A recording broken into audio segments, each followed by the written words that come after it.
성부와 성자와 성령의 이름으로 아멘. 마태복음과 공동선 두 번째 시간입니다. 동방 박사가 먼 데서 구세주를 경배하러 찾아오고요. 그게 주된 이야기인데 헤로데가 끼어듭니다. 이 헤로데는 악인으로 유명한 사람이에요.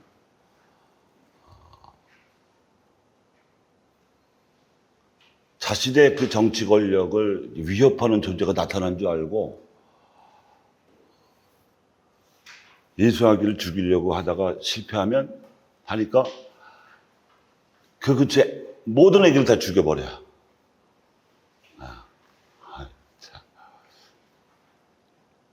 근데 이제 천사가 그런 악인의 계략에 넘어가지 않죠. 미리 다 알려서 피신시키고 그 피신한 곳이 이집트고요. 다시 헤로데가 죽을 때까지 있다가 나자렛에서 돌아옵니다. 그런 얘기들이 이제 2장 이야기예요. 그래서 이 동방 박사의 방문, 또 헤로데의 그 어떤 음모와 살인, 이런 것들에서 우리가 볼 수 있는 것은 사실은 그 당시나 또 그 장소뿐만 아니고요. 모든 사람에게 선과 악의 대결 구도가 작용합니다. 부모는 선으로 아이를 태어나게 했고 키우고자 하지만 세상에서 오는 악의 기운들이 만만치가 않아요. 역경도 있고요. 불행도 있고요. 병도 있고요. 죽음은 낙이라고 할 수 없습니다. 그죠? 또 이 인간관계에서 빚어지는 온갖 미움, 분노, 질투, 사기 등등이 이제 선악의 대결을 불가피하게 하죠. 그래서 이 2장의 메시지에서 우리는 세상이 악할 수밖에 없는지는 모르지만 악하게 되더라도 그 보호하시는 하나님의 손길을 느낄 수가 있습니다. 그리고 그것은 결국 여러분 자신이 받아들여야 하는, 그리고 깨달아가야 하는, 마치 우물에서 두레박으로 물을 푸듯이 진리의 그 조각을 건져가야 하는 그런 메시지가 되겠습니다.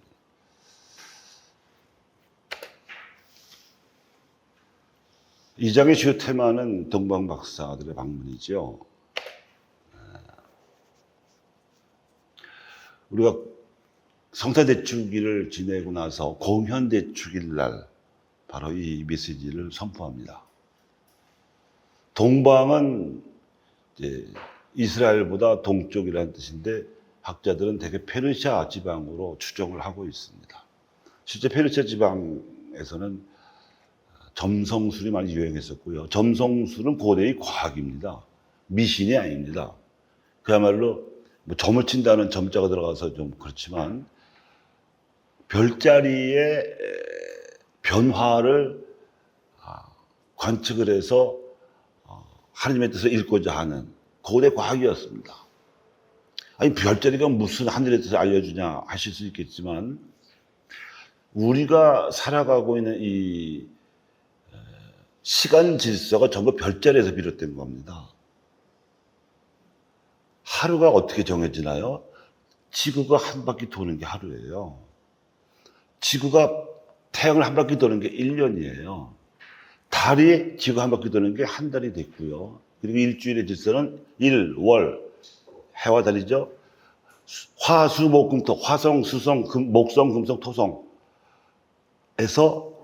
이제 우리가 기운을 받는다는 이제 그 철학이 고대로부터 내려왔기 때문에 그렇게 정한 거거든요. 알게 모르게 다 이미 우리가 아주 시간 질서에 관한하는 별자리로부터 영향을 받고 있고, 특히 농사나 어업은 절대적입니다. 그거 무시했다가는 위험합니다. 풍작을 기대할 수 없습니다.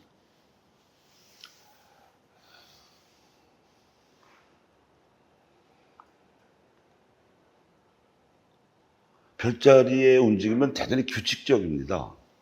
근데 규칙적이라서 현상이 규칙적이지 않아요. 별 하나하나의 움직임이 규칙적이라는 뜻입니다. 그 아이자크 뉴턴이라는 사람이 있습니다. 17세기에 영국에서 현대 물리학의 기초를 세웠다고 평가받는 사람인데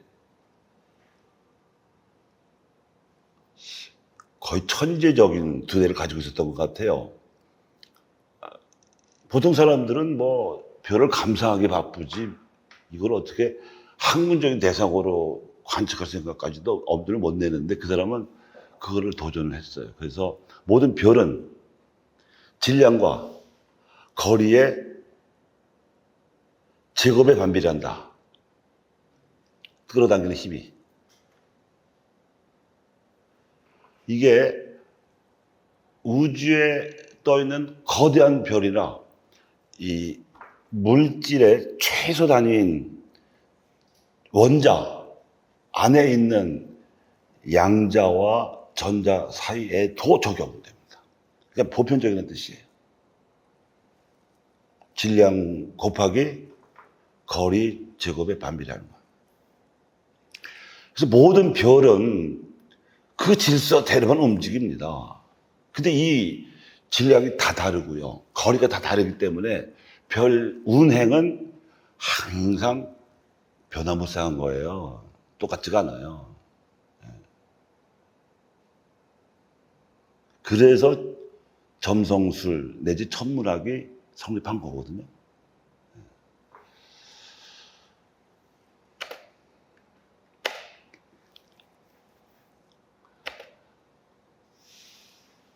동방 박사들의 방문 이야기는 많은 영성가들과 또 작가들의 문학적 상상력을 아주 풍요롭게 했습니다.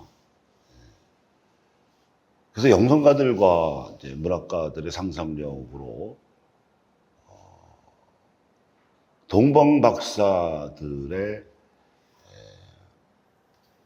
여행은 진리를 찾는 구도의 여행과 같다. 이렇게 보고 있습니다. 그들이 밤하늘의 별을 관측하면서 이거 대단히 인내심을 요구하는 겁니다. 남들 다 자는 시간에 깨워서 뭐 말도 걸어주지 않는 별을 관측하고 있어야 되니까요. 사진도 없는데 육안으로만 보는 거잖아요. 그리고 그것도 기록해 놔야 되잖아요. 엄청난 집중력과 정성과 또 끈기가 필요한 작업인데 그 별을 이제 본다는 게 무슨 아무 별이나 본다는 게 아니라 자기들이 기대하는 별을 본다는 거죠. 이게 진리를 상징합니다. 그래서 모든 인간은 점성술사가 별을 보듯이 진리를 봐야 한다.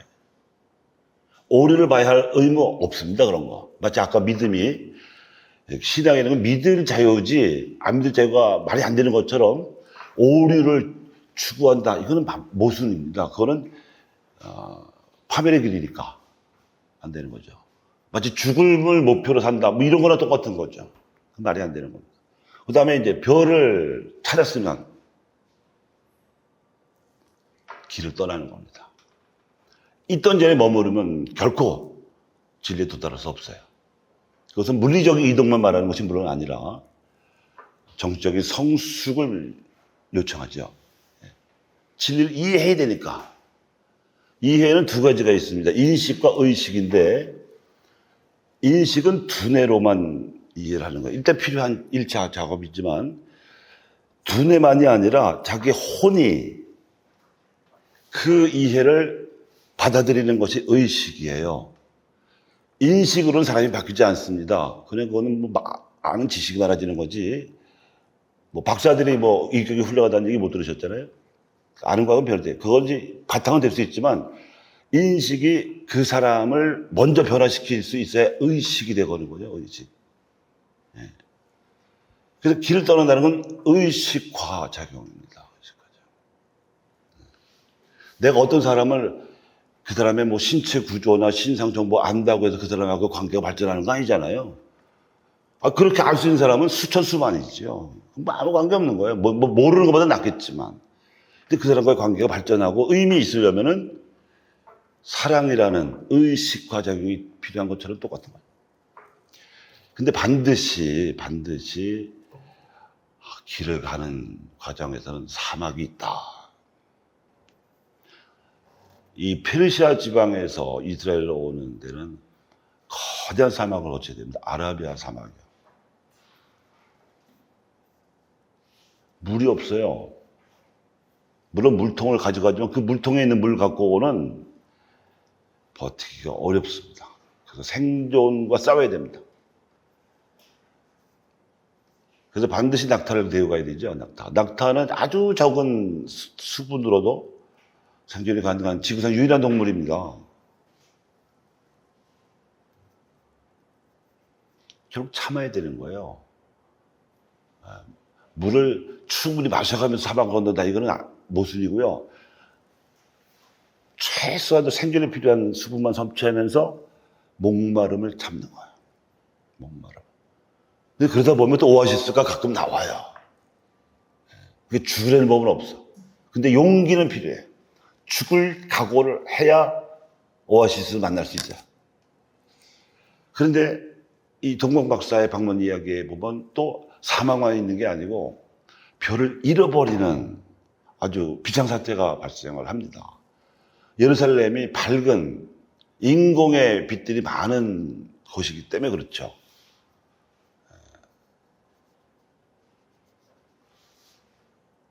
우리나라에서도 천문대가 있는 곳은 인공 불빛이 가능한 적은 곳입니다.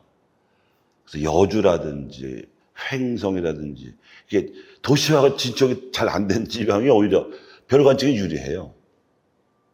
근데 예루살렘은 도시잖아요, 도시. 인공 불빛, 등잔불이 너무 많아. 근데 그렇게 해서 잃어버렸을 때 어떻게 해야 되냐면 이 동방박사들은 헤로데를 찾아갔고 헤로데는 성서학자들을 소집을 했고 성서학자들에게 물었습니다. 성서학자들은 성서를 샅샅이 뒤져가지고 메시아가 태어나실 지방이 베들레헴이라는 것을 미카 예언서를 통해서 발견을 해요. 딱 한 군데 있습니다. 딱 한 군데. 유다의 고을 베들레헴아, 너는 결코 말제가 아니니 너에게서 인류를 구원할 구세주가 태어나시리라. 결국 성경의 도움을 받아야 별을 다시 찾는다는 뜻이에요. 그리고 나면 이제 마지막으로 구세주를 경배해야죠.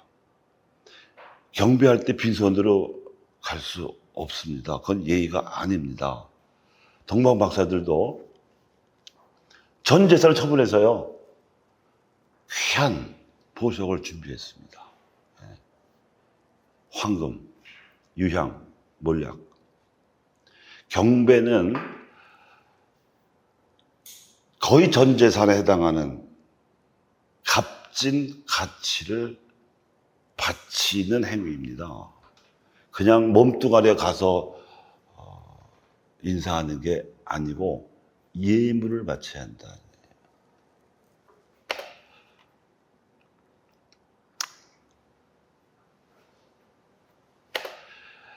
이 동방박사의 방문 이야기를 신자들이 좀 더 합리적으로, 어찌 보면 과학적으로 이해할 수 있도록 연구하는 사람들이 있어요.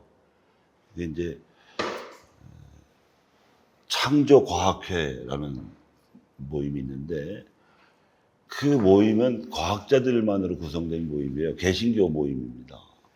근데 그분들은 철저하게 성서는 처음부터 끝까지 과학적이다 하는 신념을 가지고 과학적인 데이터를 갖고 성서를 해석하고 그거를 신자들에게 알리는 일을 해요. 목사들은 아닙니다. 신학자도 아닙니다. 그냥 일반 평신도 과학자들인데 각 분야가 다 있겠죠. 물리학자도 있고 천문학자도 있고 수학자도 있고 지리학자도 있고 지질학자도 있고 많습니다. 여러 나라에 있는 것 같아요. 또 한국에도 있습니다. 저도 그분들의 자료를 도움받아서 이 동방박사의 방문 이야기를 이해했고 또 전해드리고 있습니다. 근데 보십시오. 그 6단계로 이루어진 동방박사의 여정에서 아니 별이 나타나는 건 뭐고 또 사라지는 건 뭐냐 이거예요.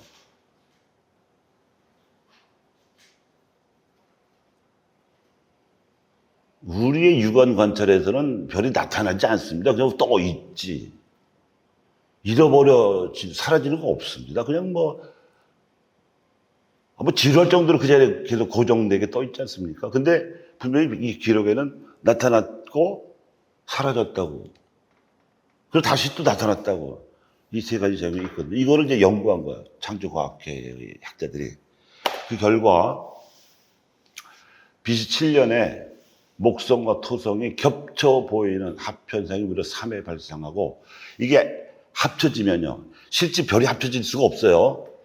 궤적이 달라서 그런 거예요. 궤적이 달라서 지구의 위치에서 볼 때 합쳐진 것처럼 삭시현상이 보이는 거예요. 마치 나타난 것 같이 보이는 거죠. 아시겠어요? 네. 그리고 BC 3년 8월 12일에는 목성과 금성이 또 합해지는 현상이 발생합니다. 4년의 차이가 있는 거죠. 네. 그리고 몇 년도인지는 확인할 수 없는데 사라졌기 때문에 확인할 수가 없는데 신성현상이라는 게 천문학 용어에 있습니다. 이건 뭐냐면 별이 죽을 때, 그러니까 소멸할 때 갑자기 환하게 평소 크기보다 훨씬 더 크게 빛을 내면서 이제 수명을 다하는 그런 현상이 나타났다는 거죠. 기원 전에. 이런 것들이 마테오의 눈에 또 동방박사들의 눈에 나타났고 인도했고 사라졌다가 다시 나타난 현상으로 기록되었을 거라고 보는 거예요. 그래서 그거를 우리가 그럼 그 과학자들의 말을 그냥 액면들 믿어야 되냐 확인할 수 있습니다. 왼쪽 밑에 보시면 홈페이지 주소가 나오잖아요. 이거는 나사 미국에서 세운 그 우주천문연구소에서 일반인들에게 별자리를 찾는 프로그램으로 무료로 제공하는 거예요. 별자리라는 건 태초부터 지금까지 똑같습니다. 별 자체의 움직임은 똑같아요. 달라질 수가 없어요. 소멸되면 소멸됐지 달라질 수가 없어요. 왜냐하면 질량이 일정하기 때문에. 별은 물질입니다. 생물이 아닙니다. 항상 그 자리를 돌아요. 도는데 질량이 다르고 거리가 다르기 때문에 현상이 변화무쌍한 거죠. 현상이. 그래서 이 프로그램을 이용해서 연도를 치면 그때의 별자리를 그대로 보여줍니다. 미래의 별자리도 예측할 수 있죠. 왜? 규칙적이니까. 규칙적이니까. 그래서 이제 창조과학의 설명에 의하면 이렇습니다. 메시아의 별은 BC 7년에 세례자 요한이 잉태된 후 예수가 잉태된 그 무렵에 나타나서 그리고 서로 합쳐진 것처럼 보이다가 헤어진 것처럼 보이기도 하다가 목성과 토성뿐만 아니라 금성까지 끼어드는 것 같은 모양새도 보이다가 이제 예수 탄생 때 아주 크게 나타났다는 것이죠.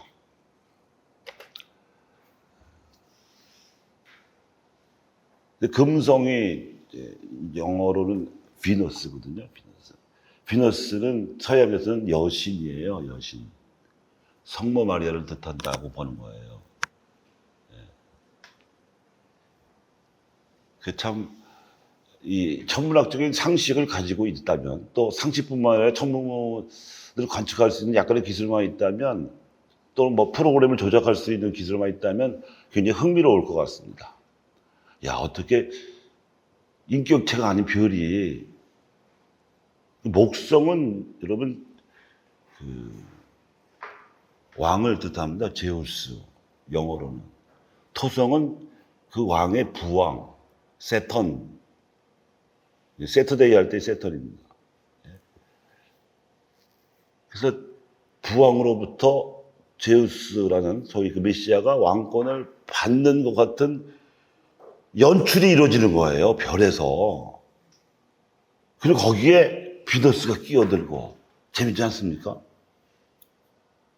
그걸 그렇게 해석을 해내는 거죠. 해석한 대로 마테오는 기록한 거고요.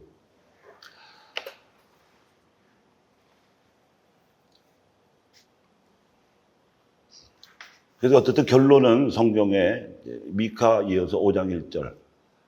너 에프라타의 베들레헴아. 에프라타는 유다라는 네 번째 지파가 차지한 땅의 일부인데 거기에서도 제일 작은 고을의 이름이 베들레헴인데 거기에서 이스라엘을 다스릴 이가 너에게서 나오리라 이렇게 예언이 되어 있습니다. 어쨌든 동방 박사들은 이 과정을 거쳐서 귀한 예물을 바치며 경배했습니다. 동방 박사들은 아마 원로들이었을 거예요. 나이로 치면. 근데 까다하게 한테 무릎을 꿇고 머리를 조아리며 경배를 했습니다. 그것은 뭐냐면 그들이 유다인이 아닌데라도 메시아가 곧 진리심을 믿는 정신 수준이 형성되어 있다는 뜻이죠. 동방의 세계가 그래요. 동방의 문명. 그건 이 동방에는 우리도 포함됩니다. 우리는 오히려 동방의 빛이라는 말까지 들었을 정도로 고대의 찬란한 정신 문명을 이뤘던 민족이에요. 진리는 무슨 수학이나 과학책에 있는 그런 비인격적 그 무엇이 아니고 메시아라는 인격체에서 구현되는 그 무엇입니다. 그게 이제 동방이라는 정신세계의 함의 기본적인 존재였다는 거죠. 그러니까 그 할아버지 뻘 되는 동방 박사들이 간단하게 얘기해. 그 먼 길을 찾아와갖고 무릎을 꿇고 조아리는 거예요. 그뿐만이 아니죠. 예물까지 바치는 거예요. 예물까지. 그 예물이 세 가지로 나옵니다. 황금과 유향과 몰약. 황금은 가장 귀하고 빛나는 보석으로 치죠. 왕직을 상징합니다. 왕직. 이야기는 장차 세상을 다스릴 왕이 되실 분이다. 근데 그 왕은 세속적인 왕권이 아니고 사람들을 하나님께로 인도하는 더욱 고귀한 왕직을 수행하실 분이다 하는 게 황금의 뜻입니다. 유향은 태워서 연기를 시각적 기도로 사용하는 재료입니다. 시각적 기도. 여러분 뭐 미사에서 보셨을 거예요. 이렇게 향을 치면 향에 있는 그 향 재료가 공기와 부딪히면서 연기를 내고요. 연기는 반드시 위로 올라가게 되어 있습니다. 밑으로 내려가지 않죠. 그것처럼 위로 올라가는 연기처럼 우리의 기도가 하나님께 바쳐지기를 염원하는 마음이 담긴 전례적 재료가 유향이거든요. 그래서 이거는 이제 사제직의 상징입니다.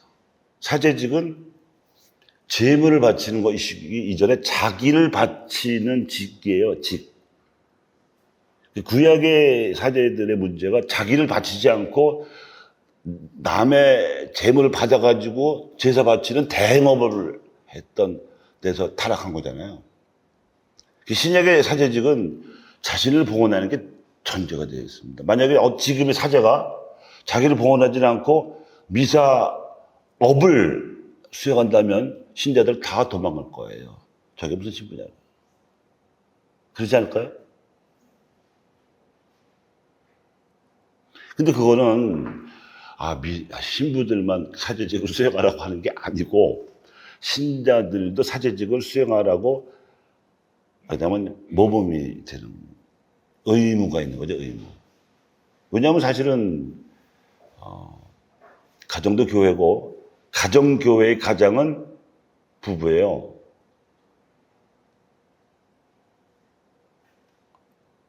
남편은 가부장이고요. 아내는 가모장입니다. 둘 다 가정교회 사제예요. 가정교회 사제인 부부의 희생이 없이는 자녀는 태어날 수도 없고 제대로 성장할 수도 없어요. 가정이 온전할 수가 없어요. 그렇죠? 희생 없이는 불가능합니다. 가정이라는 존재는. 그건 여러분이 더 잘 아시잖아요. 근데 그거는 올바로 봉헌을 해야 이게 하나님의 축복을 받는 거지, 이기적으로 물건 다루듯이 자식을 키우면 망가지죠. 그래서 모범이 되는 사제직이 필요한 겁니다. 그리고 사제들의 사제직은 지 멋대로 할 수 있는 게 아니고 예수 그리스도의 사제직을 기준으로 하죠. 그러니 마지막 몰약. 이거는 시신에 바르는 향료예요. 뭐 부패하지 말라고 바른다는 건데 부패 안 할 일은 없고 겉에만 바르는 거니까. 다만 장례 절차가 맞춰질 때까지는 부패하지 않도록 해주죠. 그래서 이거는 죽음을 상징하고요. 사제직의 수행 결과는 결국 십자가 죽음이라는 거죠. 죽기를 각오하고 진리로 사람들을 인도해야 하는 것이 예언자입니다. 그래서 메시아는 왕이기도 하고 사제이기도 하고 예언자이기도 해요. 그리고 이것이 평신도들에게도 하나의 기준이 되는 겁니다. 목표가 되는 겁니다.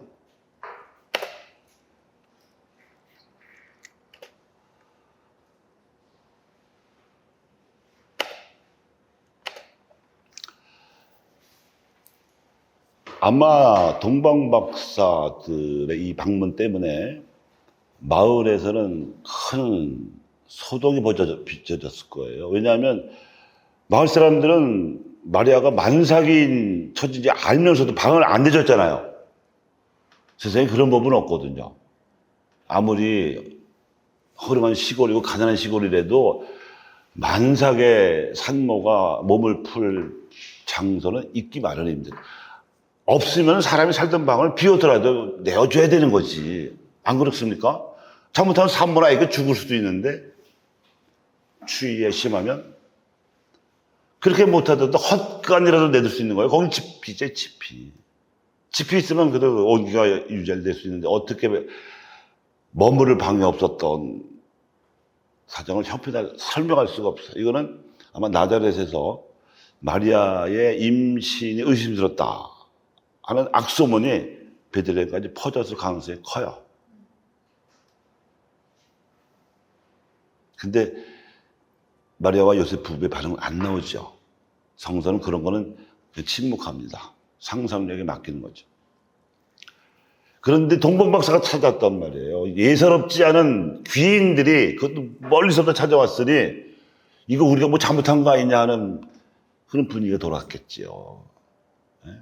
자기들은 윤리적으로 좀 부끄러운 사람들 같아서 쫓아냈는데,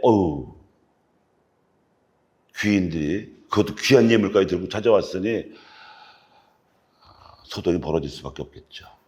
그리고 마리아와 요셉 부부는 그 동방박사의 방문이 뜻밖이었을 뿐만 아니라 자신들이 받았던 계시가 확인된 기쁨도 얻었을 거예요. 헤로데는 악인입니다. 터무니없이 예수 아기가 정치적인 권력을 탈취할 잠재적 정적으로 보고 제거하려고 한 거잖아요. 터무니없습니다. 너무 터무니없습니다. 그런데 그런 악의 사악한 계략에 대해서 하나님의 손길은 항상 미리 대비하시죠. 우리에게도 그렇습니다. 우리에게도 악이 만만치 않게 도전해 오겠지만 항상 그 악의 힘을 능가하는 선의 힘이 더 있다. 먼저 있고 더 크다. 이걸 여러분들이 이제 좀 소위 물 길어가듯이 캐치하셨으면 좋겠고, 그리고 이제 이 경로도 의미가 있습니다. 이집트는 이스라엘 조상들이 430년 동안 머물렀던 땅입니다. 그리고 고생 끝에 가나안 땅으로 들어온 건데, 이거를 예수 아기가 어린 시절부터 체험하는 거죠.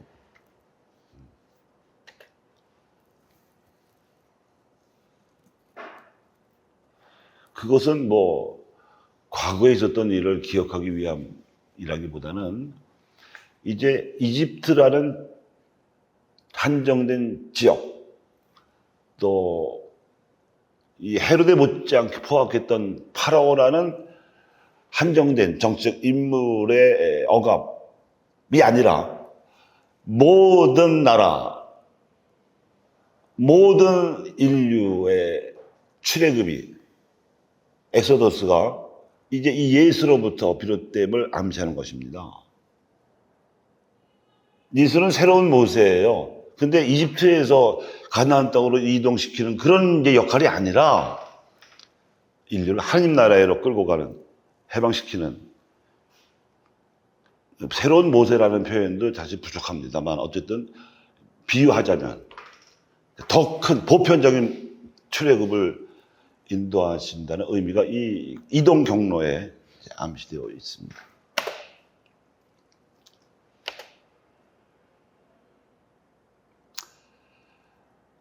그거를 이제 눈치챈 헤로데가 경비병을 보내서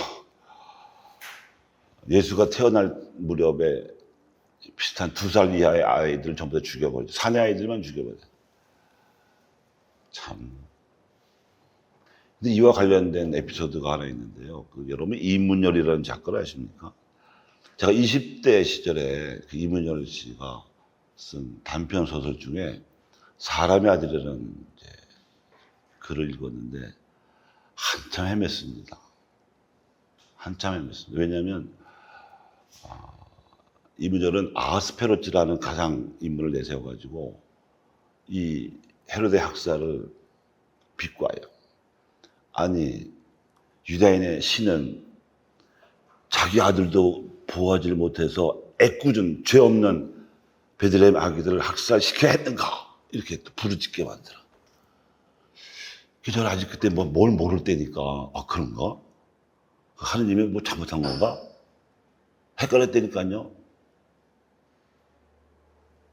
나중에야 이문열이 누군지 어떤 작가인지를 알고 아주 미워했죠 제가. 그런 걸 쓰면 안 됩니다. 앙리 베르그송이라고 제가 지난 시간에 소개한 작가 있잖아요. 그 사람이 작가이기도 했어요. 노벨 문학상을 받을 정도의 작가입니다. 수학 교수보다 더 잘했다고 했죠. 자기 본 전공은 철학이죠. 근데 과학을 다 섭렵했다고 그랬죠. 이 사람이 문학도 했는데 이 사람이 남긴 격언이 있어요. 작가는 성인이 한다. 성인이 작가를 하거나. 왜냐하면 작중에서 인물을 창조하잖아요.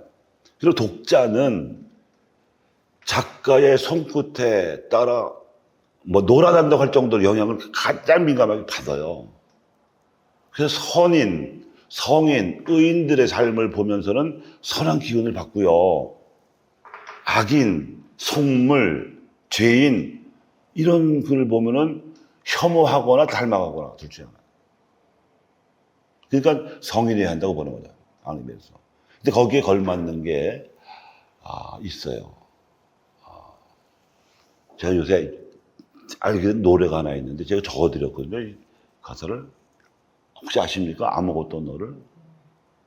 저는 이걸 가사를 전에 듣고서 야, 저 가사의 주인공도 산전수전을 다 겪은 사람인가 보다 그랬어요. 네? 그렇지 않습니까? 저게 아무것도 너를 슬프게 하지 말며 얼마나 슬픈 일이 많았으면 좋겠어. 아무것도 너를 혼란케 하지 말지니 네? 모든 것은 다 지나가는 것이고 이게 얼마나 기억하고 싶지 않은 일들이 많으면 저렇게까지 모든 건 지나가고 싶어 하는가. 하느님은 불변하시니 인내함이 이기느니라. 버텨라 이거죠. 하느님을 소유하는 사람 모든 것을 소유하는 거니까 하느님만으로 만족하도다. 이게 아빌라의 데레사의 묵상 메모에서 나왔다는 거잖아요. 근데 아빌라의 데레사라면 그럴만해요. 그 당시 15세기 스페인은 엉망이었어요. 엉망. 위부터 아래까지 다. 이탈리아 선원인 콜럼버스가 스페인의 왕실에 이제 지원을 받아갖고 배두척을 하사받고 신대륙을 발견하잖아요. 말이 신대륙이 무슨 신대륙입니까? 똑같이 다 구대륙이지. 지들 입장에서 새로운 대륙입니다. 그래서 이제 신대륙에서 발견되는 모든 재화의 10분의 1을 네가 가져라. 그 나머지 10분의 9는 바치라는 거죠, 왕실에. 이걸 스페인 왕실은 흥청망청 씁니다. 지나라 가난한 백성도 구제를 못해요. 스페인 교회가 뭐, 글쎄, 유럽 안에서 영성신학의 무슨 어떤 메카처럼 돼 있는데, 실제 영성 현실은 바닥이었습니다. 몇몇 뛰어난 영성가들 때문에 영성신학이 발전한 거지, 스페인 교회가 영성적인 게 절대 아니에요. 아빌라의 데레사나 그 같은 시대에 십자가 요한 같은 인물들도 어려서 극심한 가난을 겪어요. 그런 반면에 귀족들은 흥청망청 되는 거죠. 심지어 수도원에도 그것도 그 당시 수도원에는 활동 수도가 없습니다. 다 관상 수도원인데 하녀 데리고 입회를 해. 그 수도원에서도 귀족 행세하는 거예요. 아빌라의 데레사는 이거는 개혁의 대색이라고 봤어요. 십자가 요한도 마찬가지고. 그러니까 이거를 개혁하려고 하니까 거기에 길들여진 사람들이 반대하는 거죠. 반대를 그냥 반대를 못 하잖아요. 핑계를 대야지. 영혼의 어두운 밤에 18년간 지속되었던 일기장에 썼더군요.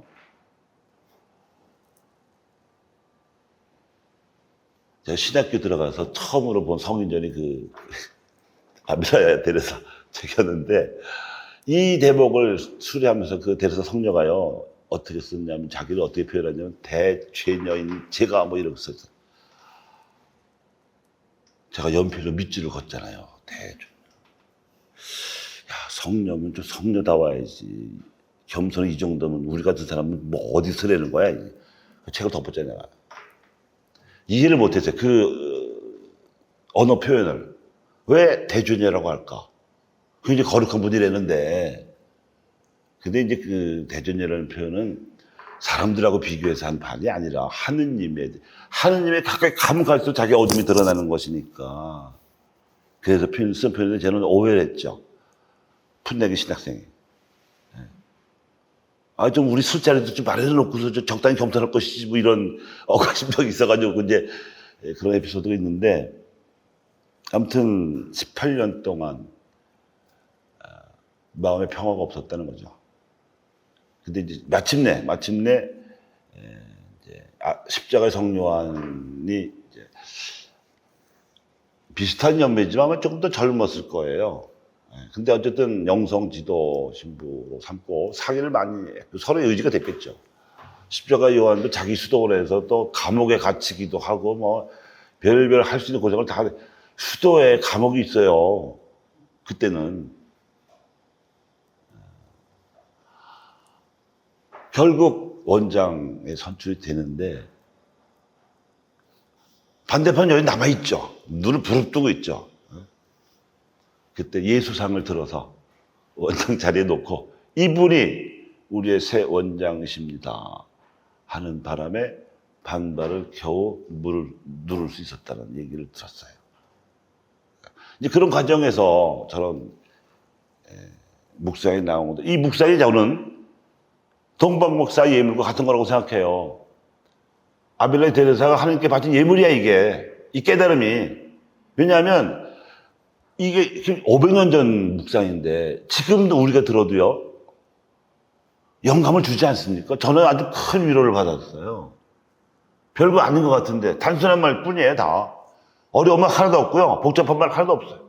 그런데 울림이 커요. 제가 이 대목에서 정바오로 딸 수도회 수녀님들이 부른 노래가 있더라고요. 제가 들려드리고 싶어요.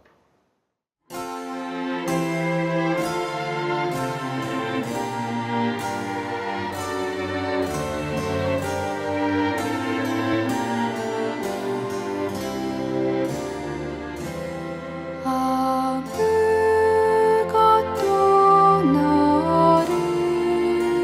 「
2절도 있습니다만 그냥 1절로만 그치겠습니다.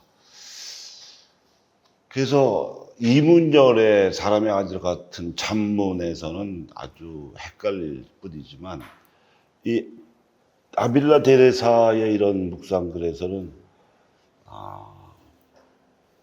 향기를 우리가 느낄 수가 있죠. 그래서 이런 향기가 악의 기운을 차단합니다. 헤로데 같은 인물들이 요즘도 여전히 설치기 때문에 우리는 향기로 방어막을 쳐야 되는 거죠.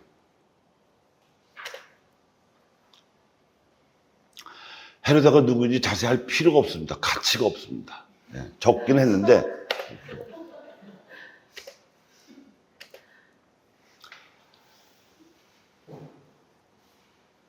대신에 이제 헤로데가 이두메아족 출신이라는 것을 밝혀드리겠고, 이두메아족은 에돔족이라고도 성서에 나와 있고, 에돔족은 에사우의 후손들입니다.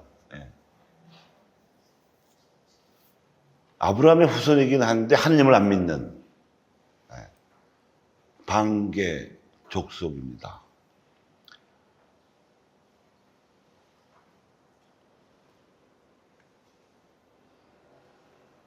예수님이 이 어린 아기 시절부터 경험한 피신과 귀환의 경로는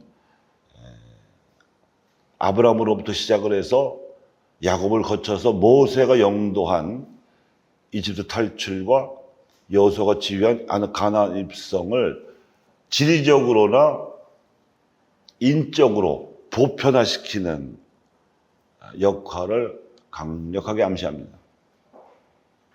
그것이 예수님을 따르는 교회가 인류를 영도하는 모세 역을 해야 하는 이유이죠.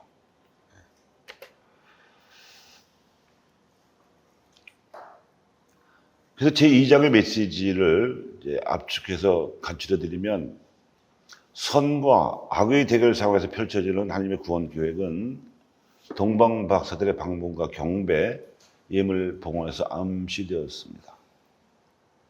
이 동방박사들의 방문과 경배 그리고 예물 봉헌은 무수한 영성가들 그리고 문학가들에게 영감을 제공했습니다. 그래서 혹시 여러분들이 네 번째 동방박사라는 작품을 혹시 아시는지요? 네덜란드 반다이크라는 그 작가가 쓴 작품인데 굉장히 영성적인 주제를 담고 있는 작품. 영화로도 나오고 책으로도 있습니다. 네 번째 동방박사. 네? 에르트 샤프라는 작가가 쓴 넷째 왕의 전설이라는 작품도 있고요. 많아요. 근데 대표적인 게 네 번째 동방박사하고 넷째 왕의 전설. 사실 스토리는 같아요. 그건 동방박사가 세 사람인데 네 번째 동방박사가 있었다는 거죠. 그건 이제 소설적인 가정입니다. 아르타반이라는 인물인데 재산 처분하다가 늦어요. 그래서 동방박사가 떨어져서 혼자 가는 거예요. 혼자 가는데 가는 곳마다 도움의 손길을 이제 받는 바람에 구세주를 만나면 경배하려고 마련한 예물을 다 쓰는 거죠. 예물만 다 쓰는 게 아니고 시간도 다 써요. 그런데 이제 나이가 다 차서 숨을 거둘 때 부활하신 예수님을 뵙죠. 작품에서. 그래서 이제 뵙네. 나는 다 이제 기진맥진했는데 예물 다 떨어졌는데 그때는 예수님이 이미 다 받았다고. 마태복음 25장 40절에 나오는 그 최후의 심판 기사에서 내가 굶주렸을 때 너희는 나한테 먹을 걸 줬고 목말랐을 때 마실 걸 줬고 이렇게 가난한 이들과 자신을 동일시하신 것처럼 아르타반의 예물을 이미 예수님이 다 바치셨다. 우리 모두가 신앙인들은 우리 모두가 다 네 번째 동방박사가 되어야 한다는 메시지가 있는 거거든요.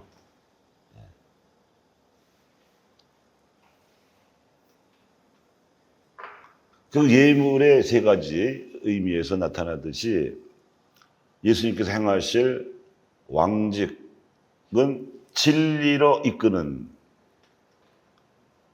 빛, 황금의 빛.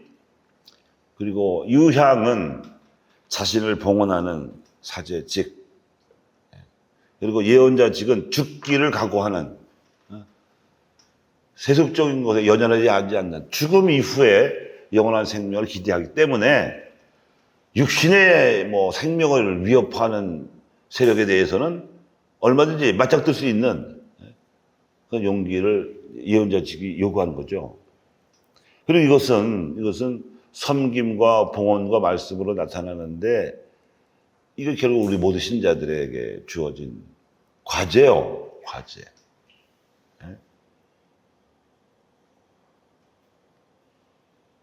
그러면 우리가 시작은 240여 년 전 시작은 굉장히 아주 휘황찬란했습니다. 왜냐하면 우리 성학자들이 다 정말 구도 정신으로 천주교 교리를 받아들였고요.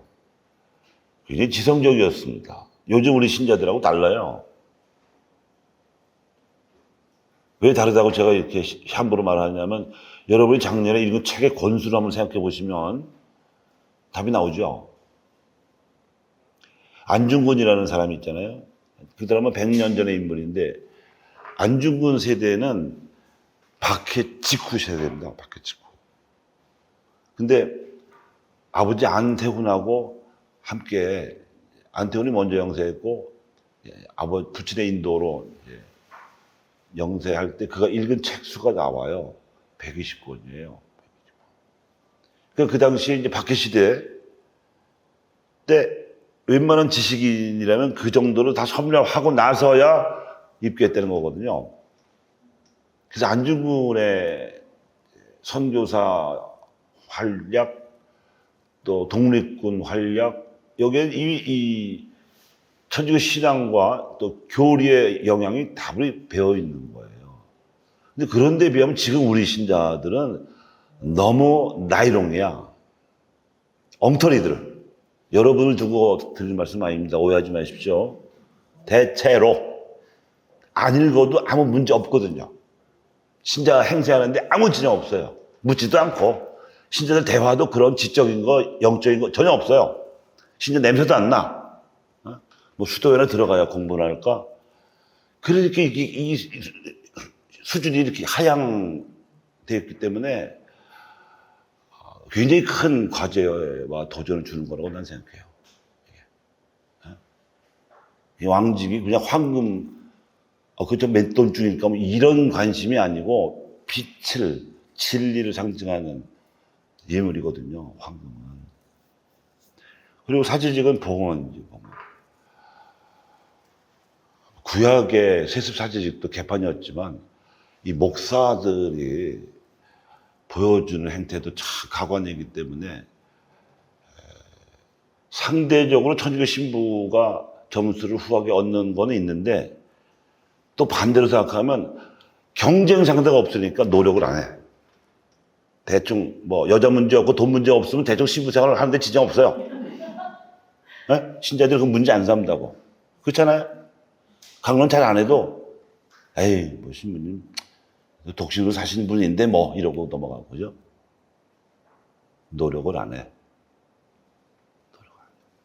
사제직도 문제가 많아. 그럼 예언자직은 어떠냐?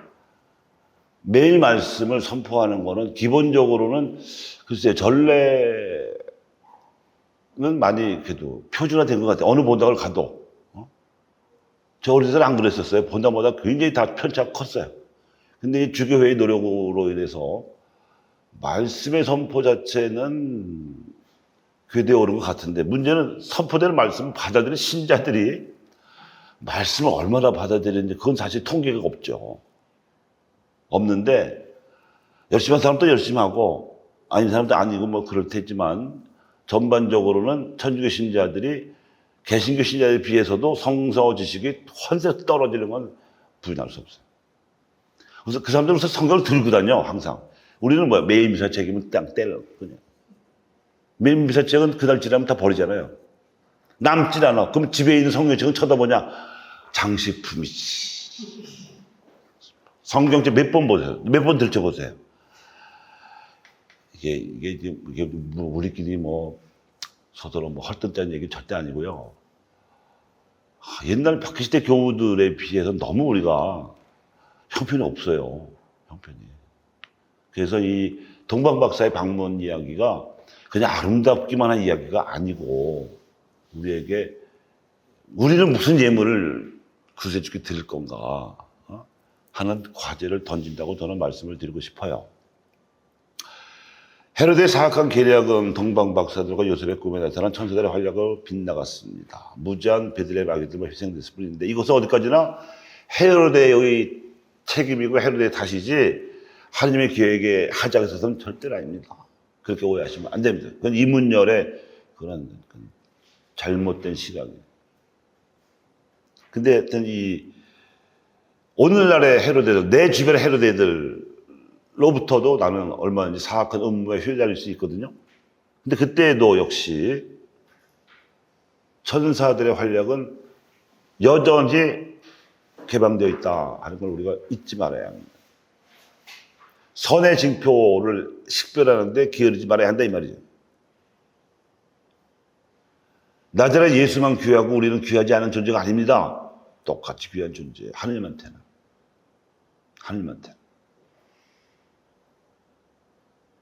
그래서 이제 선의 징표를 식별하는 일도 굉장히 놓치면 안 되는 일이고 또 악의 계략을 눈치채는 것도 둘에서는 안 되는 거죠. 이걸 둘에서는 큰일 나죠. 둘 다에 우리가 깨어 있어야 할 줄로 압니다. 이제 마지막으로 아브라함과 야곱 그리고 모세와 여호수아에서 인도된 이스라엘의 파스카 여정은 이제 나자렛 가정의 이집트 피신과 나자렛 귀환으로 압축 재현되었습니다.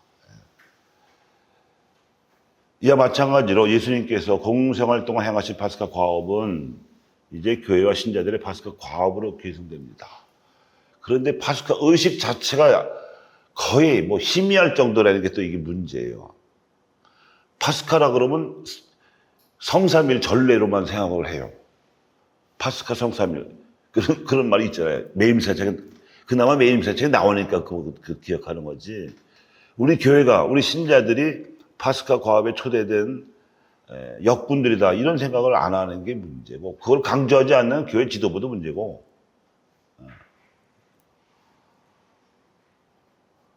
그냥 주일미사만 나오면 굉장히 훌륭한 신자가 되는 풍토거든요. 근데 여러분, 우리 학교 다닐 때, 이제 국민학교는 수, 우, 미, 양, 가로 나눴잖아요. 근데 수를 목표로 해도 미를 받을까 말까 한 우리가 양이나 가를 목표로 하면 어떻게 될까요? 그조차도 못 받고 낙제할 가능성이 큽니다. 주임이사만 잘 나오면 된다는 게 목표라면 성경은 필요 없어요. 필요 없어요. 십자가도 필요 없어요. 그냥 몸뚱아리 왔다 갔다 하면 되지 뭐. 이렇게 우리 교회부터가 목표 수준을 너무 낮췄어. 야 60점만 넘으면 된다. 이거 아닙니까? 학교로 말하면. 야 과락만 면하면 되지 무슨 꼭 1등 해야 돼? 근데 1등을 목표로 해도 1등 안 되거든요. 10등 됐지. 100점 맞으려고 노력해야 겨우 80점 맞는데. 다 성인 성녀 되자는 그런 무시무시한 발언을 하는 게 아니고 정상적인 신앙생활이 필요하다. 저는 그 얘기입니다. 정상적인 신앙생활은 뭐냐면 계명 지키고 말씀 들었으면 좀 살고 요거 두 가지. 말씀과 계명. 그리고 그게 결국은 자기 인격의 성숙이요 가정의 성화고 그리고 사회의 공동선이 증진되는 건데 신자들이 이렇게 안 사니까 악인들이 설치는 거예요. 선의 지표가 없는데. 그 사람들이 볼 때 신자들도 자기들보다 별거 낫지도 않다. 존경 안 하는데 뭐 굳이 믿을 이유를 못 느끼잖아요.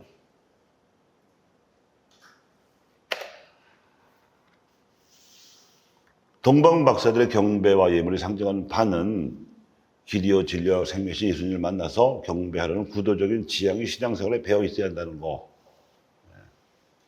우리도 네 번째 동방 박사라는 뜻입니다. 그리고 각자의 삶에서 귀한 예물을 봉헌을 해야 된다. 돈 내라는 얘기가 아닙니다. 오해하지 마십시오. 귀한 가치를 자기 노력으로 바친 어떤 희생을 예물로 내놔야 된다. 그 예물은 아까 섬김의 왕직, 봉헌의 사제직, 말씀의 예언자직을 수행하다가 받게 될 상처일 수도 있고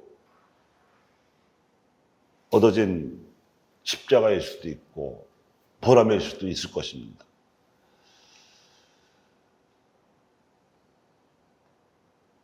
그래야 이제 예수님이 수행하실 보편적이고 영적인 파스카 여정이 우리 교회를 통해서 전체 인류에게 전해질 것입니다.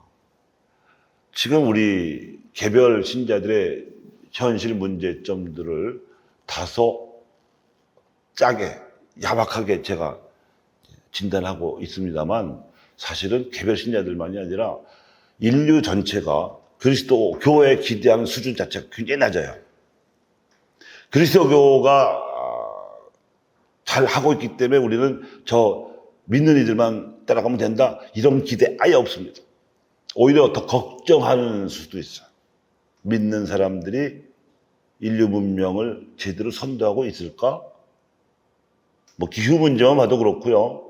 경제 문제도 그렇고 정치 문제도 그렇고 정치적인 올바른 선을 신자들은 잘 식별하고 실천하고 있을까? 아닐걸요? 딱 갈려져 있을걸요? 똑같아. 신자, 아닌 사람이나 신자나. 경제, 돈을 벌거나 쓰는 데 있어서 더 복음적일까요? 아닐걸요? 똑같을걸요? 물과 술이 구분도 안 해요. 물 같기도 하고 술 같기도 하고. 그러니까 이건 개별 신자들만이 문제가 아니라 전체 교회도 왜 이렇게 됐을까? 2000년이 지나서 더 나아졌어야 되는데 또 우리는 박해까지 겪었으니까 이제 박해 없잖아요. 믿는다고 죽이지 않잖아요. 그런데 노력을 안 해. 안 해요. 그래서 이 장의 메시지를 너무 좀 과장하는 게 아닌가 그런 기분이 드실지는 모르겠는데 전혀 과장 아닙니다. 저는 오히려 좀 점잖게 표현한 표현이에요. 제3자가 종교학자 같은 사람들이 비판한다면 더 세게 할 거예요. 성부와 성자와 성령의 이름으로 아멘. 감사합니다.